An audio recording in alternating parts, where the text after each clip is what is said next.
Welcome to Chapter 4, Variability. So once again, I want to talk about the two types of statistics. I like to keep us organized. I want us to understand our journey through statistics.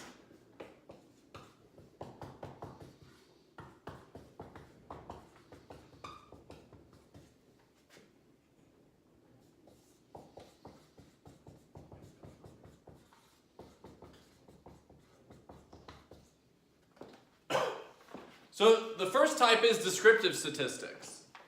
And there's two types of descriptive statistics. The first type is central tendency. And the second type is variability.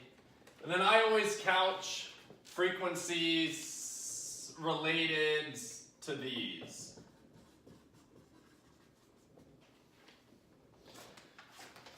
So central tendency, we're talking about the most typical number in a distribution of data. Okay? We talked about the mean, the median, the mode, Q1, Q2, Q3, min, max. We did the box plot. We talked about skew. Okay? So we already did a lot there.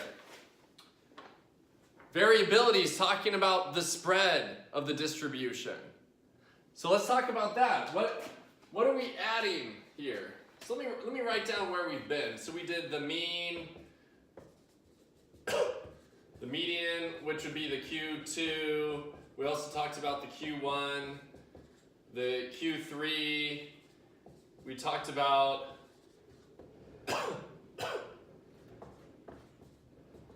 outliers and skew, box plot, and again, frequency is a way to figure out central tendency, right? You could easily figure out the mode, right? When you organize the data and count how many values there are. And you can figure out the spread of the distribution. Okay, for frequency, we looked at frequency, polygon, and histogram. We looked at simple as well as grouped frequency. We looked at relative frequency. We looked at mode. We looked at skew. Okay, so we did a lot so far. So now, Chapter 4, we're going to talk about variability, which is going to be describing the spread. So what is that going to look like? Well, we're gonna talk about the range.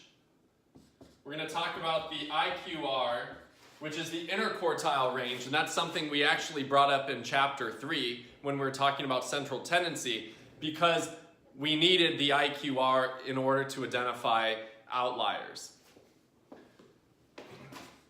The last thing we're going to talk about is standard deviation. So that's where we're going today, and long-term where we're going is related to the second type of statistics. The second type being inferential. And again, inferential statistics is you're making a statement about a population based on sample data. It is great. It is what researchers do every single day. Okay. So here's where we've been. Look at it. It's pretty awesome. We're making a lot of progress, period. And there's so much more you're going to learn, and we're really blessed to be here. So let's go ahead and continue with our discussion of Chapter 4, Variability.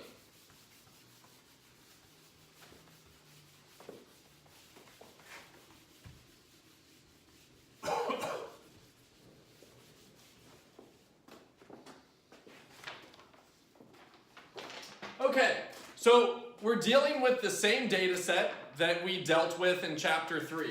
So there's 28 satisfaction with life scores. So enough said there. I've already talked enough about that. So the first thing we're going to talk about today is range. Range is the simplest measure of variability. It is just this. Range equals your maximum score minus your minimum score. Okay, well, let's do it. Our maximum score is a 7. Here, let me see if another blue pen works better.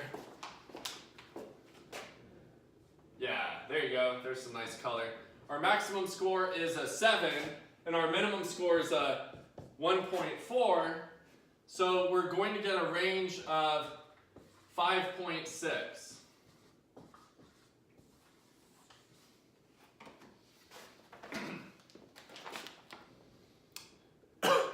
I'm going to write an interpretation, and then I'm going to give you a little more context.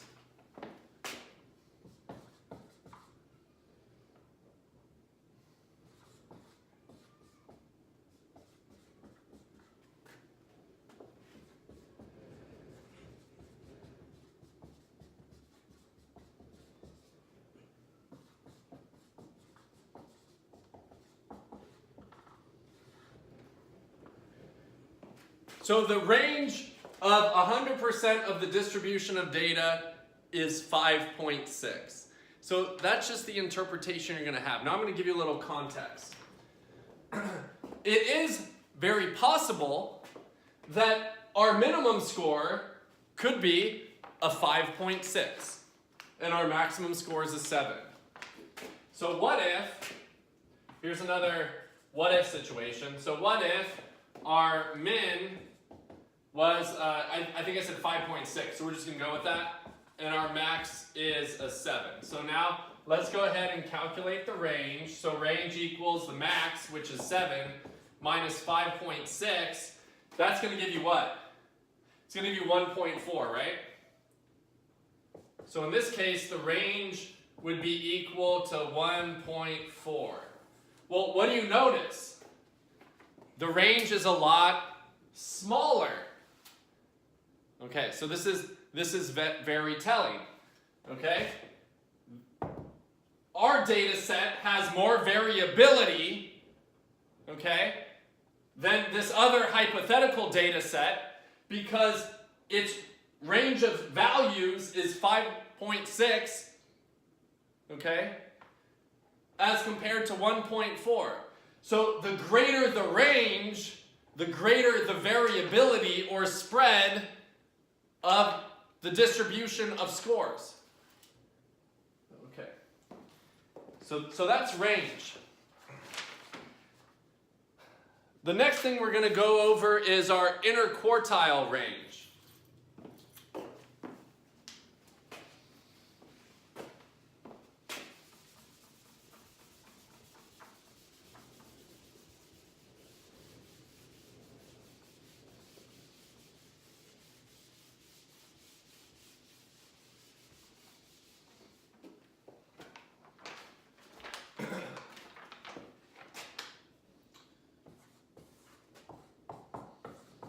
So we've been calling it IQR, but now let me spell it out for you.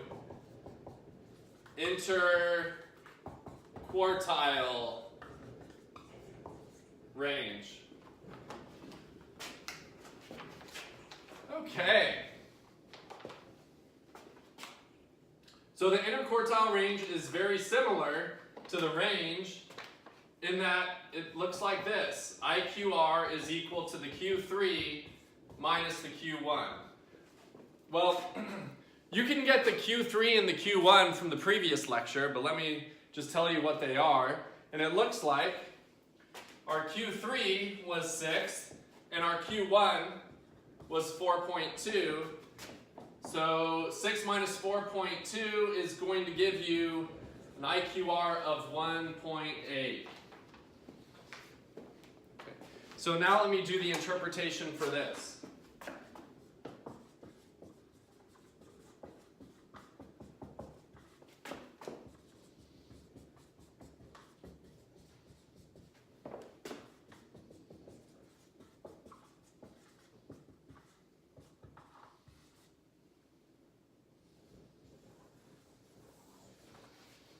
The range of the middle 50% of the data is 1.8. Okay, so how you interpret it is the same as the range in that the larger the number, the larger the spread. The smaller the number, the smaller the spread. But why are we saying the middle 50% of the data? Well, let's go back to the concept of the box plot. I'm going to draw it real small right here because that's all we need to understand this. Okay, so important points here, Q1, Q2, Q3. Well, remember, and we'll add the min and the max. Now remember, 25% of the scores are between the min and the Q1, 25% between the Q1 and the Q2, 25% between the Q2 and the Q3, and 25% between the Q3 and the max. Boom. Do you see that? Look in the center. Q3 minus Q2, okay? So essentially 75% minus 25% gives you the middle 50% of the data. There you have it.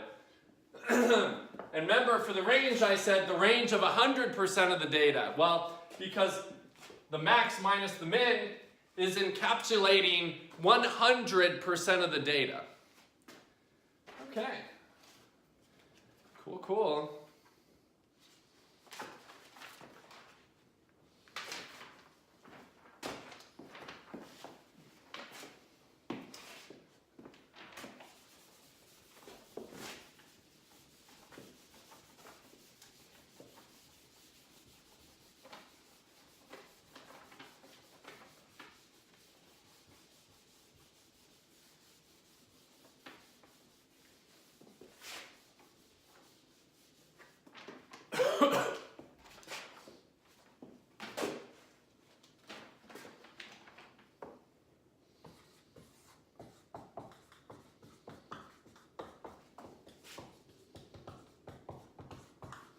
And the last concept of the day, which is slightly more complicated, but really not that bad, is the standard deviation. So let me give you the equation for the standard deviation. Let's do this. S hat equals the square root of the sum of x minus x bar. But you can substitute that for m, right, which would represent mean. So x bar represents the mean of the sample. Squared divided by n minus 1.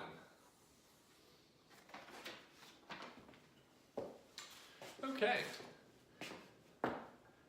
So in order to figure this out, we need to rewrite these data in column format. So what I'm going to do is I'm going to go ahead and erase these data as they are right now, and I'm going to put them in column format. So feel free to follow along. Let's do it.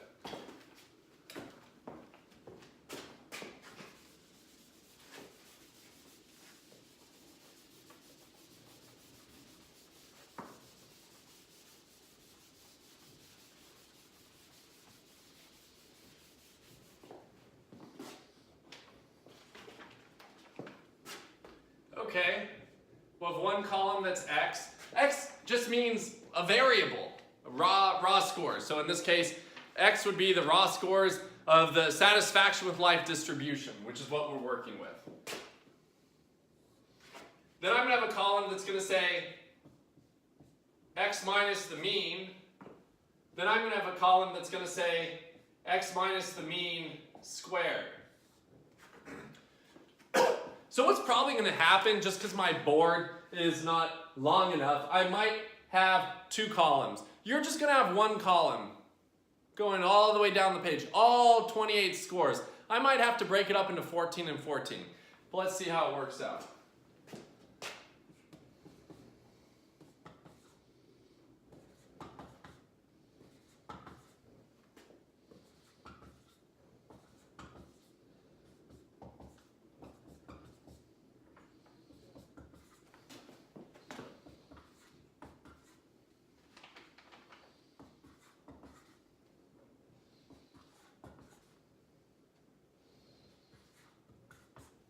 Yeah, I'm gonna have to do that. That's okay.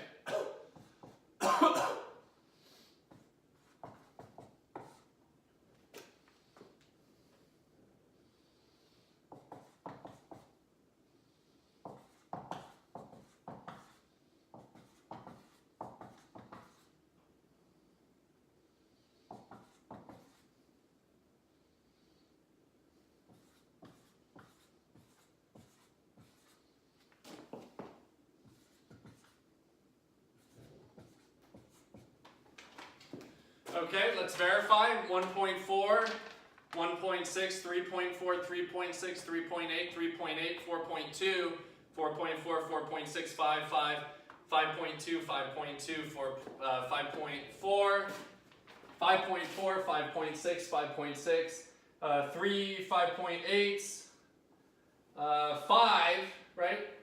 Oh, I did too many. 1, 2, 3, 4, 5. I should have only had 5 6s. Okay, so let me rewrite those. So, and then 2 6.2s and a 7. Okay. So 1, 2, 3, 4, 5, 6, 7, 8, 9, 10, 11, 12, 13, 14, 15, 16, 17, 18, 19, 20, 21, 22, 23, 24, 25, 26, 27, 28. Okay, do you see what I just did? I'm an expert, and I made an error. The best statisticians check their work. Check your work. It's inevitable. This is difficult, meaning it takes a lot of brain power, right? Anything that takes a lot of brain power, it's easy to make a little mistake. Always double check and triple check. Okay? So one thing I'm going to do to make this a little easier to see is I'm going to make little dotted lines so that we don't lose numbers, right? Because all the numbers in the columns are associated with each other, right? X minus the mean squared. We don't want to mix those up, otherwise we're just going to have a mess.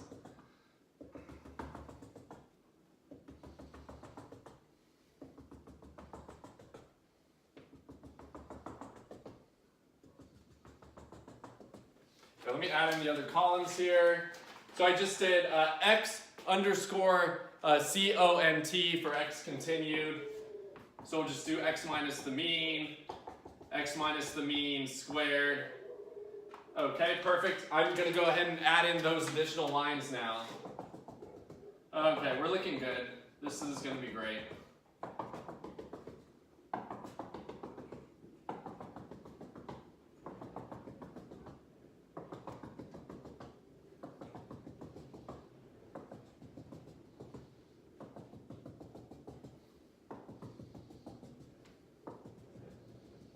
Okay, perfect. So if you look at the equation, I'm really setting you up here for success, right? So we know what our x's are. We need x minus the mean, and then we need x minus the mean squared. Okay? So once we figure out x minus the mean squared, we just add up, right, we add up x minus the mean squared, and then we divide by n minus 1 and take the square root, and then we're done, right? So it's not that bad. Okay? You just have to stay organized. That's key. Okay, so let's do this.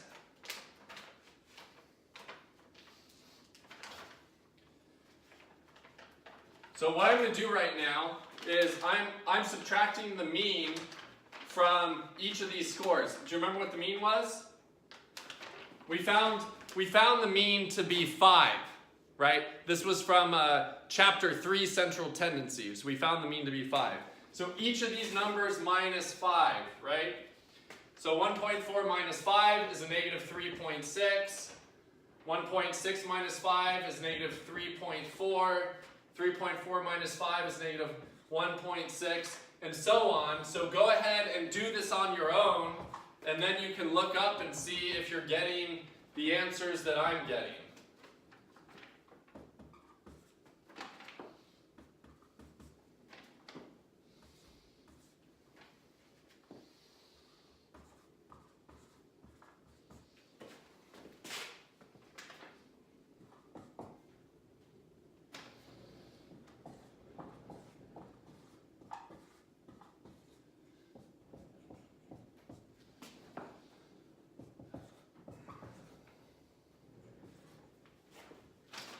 Okay, so we just did x minus the mean. The next thing we have to do is we need to square these values. Something you need to remember is when you square a negative number, your number's positive. Sometimes if you put it into your calculator the incorrect way, like negative 3.6 squared, it's going to give you a negative number. So if you see that something's going on that's incorrect, and the key is you need to put your negative number in parentheses. So if you have a calculator and you can add parentheses before you square it, it's going to work, okay? But if you don't, there's a chance that it's going to give you an incorrect number. So just be very cognizant of that. It's a silly error to make. Okay, so negative 3.6 squared, and I'll write these in green, is going to be 12.96. Negative 3.4 squared is 11.56. So do the same thing, square all these and then check the board for the answers.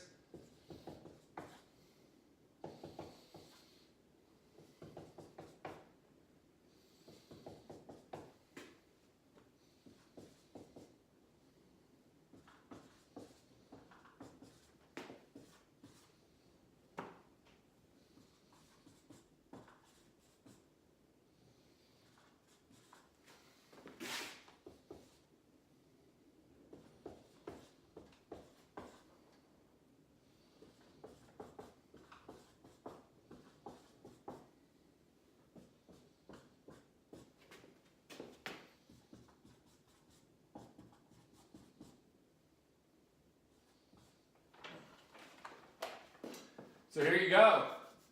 So x minus the mean squared. They're all your squared numbers in green. Now, according to the equation, the next thing we need to do is we need to sum x minus the mean squared. So let's go ahead and do that. I'm going to write it in red just because I think it's important.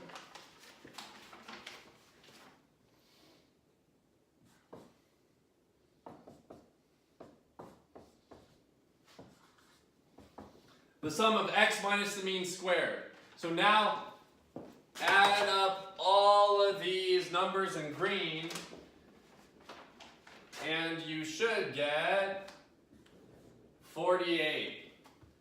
Okay? So you figured out the numerator of the standard deviation equation.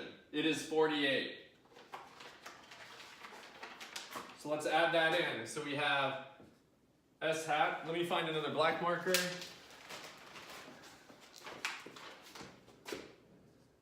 Great. S hat equals the square root of 48 divided by n minus 1. Well, we know that n is the sample size. We know that there are 28 scores, 28 satisfaction with life scores. Okay, 28 minus 1 is going to be 27. Okay, 48 divided by 27, and then take the square root. Here, let's do that together. Let me grab my calculator. So 48 divided by 27 should be 1.78, let's say, if we round it. So 48 divided by 27 is 1.78. And then take the square root of 1.78. And you get 1.33.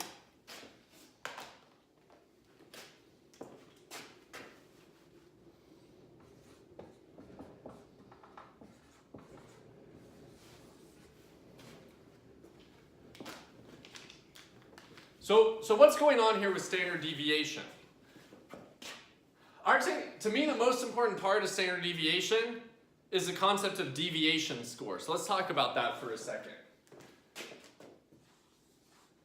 X minus the mean, this is what's called a deviation score. And what a deviation score is telling you is how far away is that specific score from the mean, right? Makes sense, right? X minus the mean. It's telling you the distance between the score and the mean. Okay? So, for example, if someone scored 1.4, that's negative 3.6 units below the mean. 1.6, negative 3.4 units below the mean. Negative 1.6, 1.6 units below the mean. Okay, below the mean, below the mean. Anything negative is below the mean. And then anything exactly at the mean is 0, right? 5 is the mean, so 5 minus 5 is 0. Now we have our positive numbers, so it means all these individuals that have a positive number are above the mean. Okay? But yeah, deviation scores tell you to what degree does each value differ from the mean. So what's the standard deviation? The standard deviation is essentially the average deviation of scores in the distribution from the mean.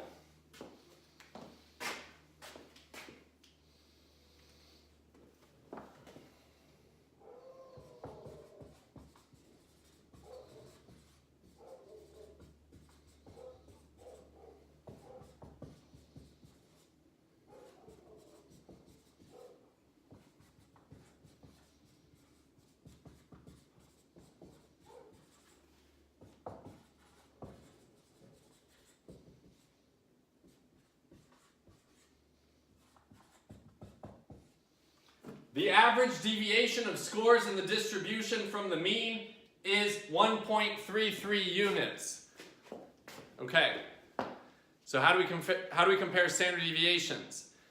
The higher the standard deviation is, the greater the number, the greater the variability. The lower the standard deviation, the lower the variability. Check it out. If your standard deviation is 0, what does that mean?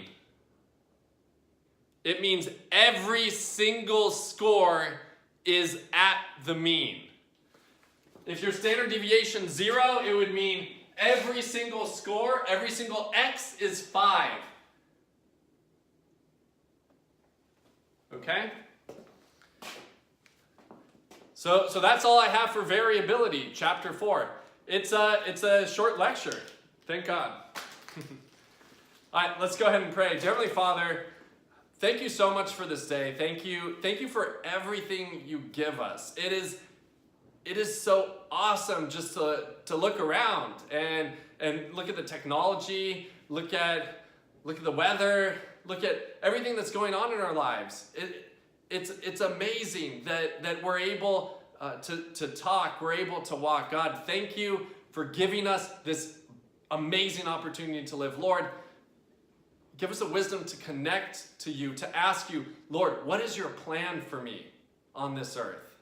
Lord, what is your plan for me? Give this class the wisdom in this class and all their classes just to understand how what they're doing is connected not only to their walk with you, but the plan you have for them. Lord, thank you so much. In Jesus' name we pray, amen. Class, if you have any questions, like always, send me an email. I love to answer your questions. Take care. Bye.